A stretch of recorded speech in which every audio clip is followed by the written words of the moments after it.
श्री स्वामी समर्थ मित्रांनो, मी आहे प्रिया आणि आज आपण 3 मार्च 2026 रोजी होणाऱ्या खंग्रास चंद्रग्रहणाबद्दल अत्यंत महत्त्वाची माहिती जाणून घेणार आहोत. हे साधं ग्रहण नाही, हे आहे ग्रस्तोदित खंग्रास चंद्रग्रहण. म्हणजे काय? जेव्हा चंद्र आधीच ग्रहणग्रस्त अवस्थेत उगवतो आणि आपल्याला त्याचे पूर्ण टप्पे स्पर्श मध्य भारतात दिसत नाहीत. आज मी तुम्हाला सांगणार आहे ग्रहणाची अचूक वेळ, पुण्यकाल, वेदकाळ, राशींवर परिणाम आणि कोणत्या व्यक्तींनी विशेष काळजी घ्यावी. हा व्हिडिओ शेवटपर्यंत नक्की ऐका, कारण काही नियम असे आहेत जे फार थोड्या लोकांना माहीत असतात. आपल्याला जर हा व्हिडिओ आवडला तर व्हिडिओला लाईक करा आणि कमेंटमध्ये श्री स्वामी समर्थ लिहायला विसरू नका. जर तुम्ही पहिल्यांदाच आपल्या चॅनलला भेट देत असाल तर असेच भक्तिमय आणि पॉझिटिव्ह गोष्टी तुम्हाला कायम अनुभवायला मिळतील. त्यामुळे लगेच चॅनल सबस्क्राईब करून घ्या आणि आपल्या मित्रमंडळींना देखील हा चॅनल शेअर करा. आता आपण पाहूया ग्रहणाची वेळ काय आहे. 3 मार्च 2026 फाल्गुन शुद्ध 15 मंगळवार. उन्मीलन 5:33, स्पर्श 3:20, मध्य 5:04, सम्मीलन 4:34, मोक्ष 6:48.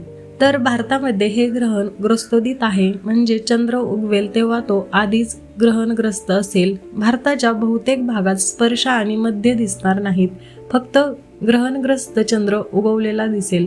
गुजरातमधील काही भाग, राजकोट, वेरावळ, पोरबंदर, जामनगर, जुनागड, गांधीधाम येथे सूर्यास्त 6:48 नंतर असल्याने हे ग्रहण दिसणार नाही, म्हणून त्या प्रदेशात ग्रहणाचे नियम पाळायची गरज नाही.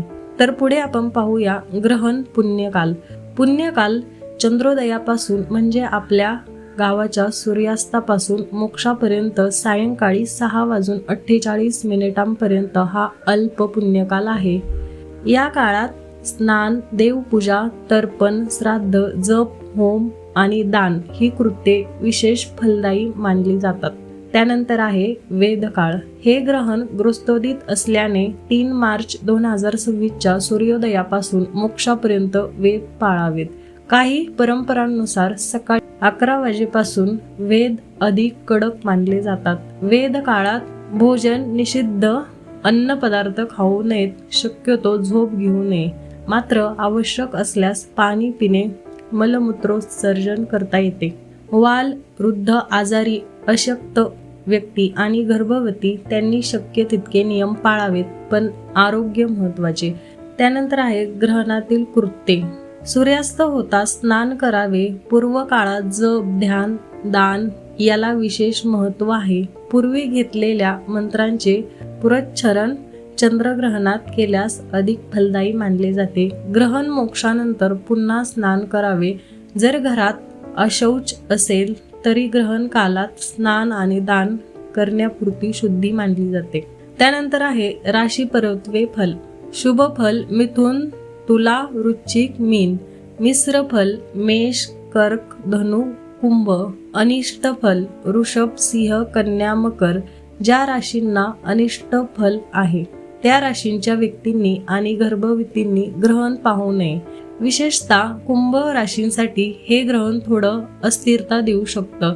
प्रवास, वादविवाद टाळा, पण लक्षात ठेवा ही सावधगिरी आहे, भीती नाही. त्यानंतर आहे गर्भवतींसाठी विशेष सूचना.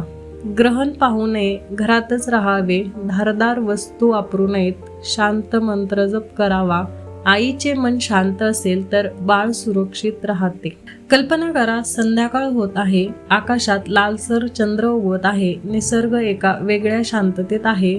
हा वेळ घाबरण्याचा नाही, हा वेळ अंतर्मुख होण्याचा आहे. ग्रहण म्हणजे अंधार कायमचा नाही, मोक्ष म्हणजे प्रकाशाची परतफेड.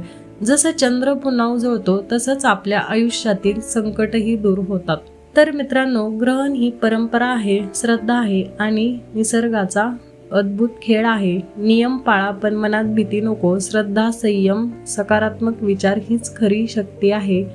मित्रांनो, हा व्हिडिओ तुम्हाला आवडला असेल तर नक्कीच व्हिडिओला लाईक करा आणि जसं मी तुम्हाला सांगितले की कमेंटमध्ये श्री स्वामी समर्थ लिहायला विसरू नका. अजून देखील असे काही विषय तुमच्याकडे असतील तर नक्कीच कमेंट बॉक्समध्ये सुचवा. त्यावर आपण नक्कीच व्हिडिओ बनवण्याचा प्रयत्न करू. पुन्हा भेटूया नवीन पॉझिटिव्ह टॉपिक सोबत. तोपर्यंत श्री स्वामी समर्थ.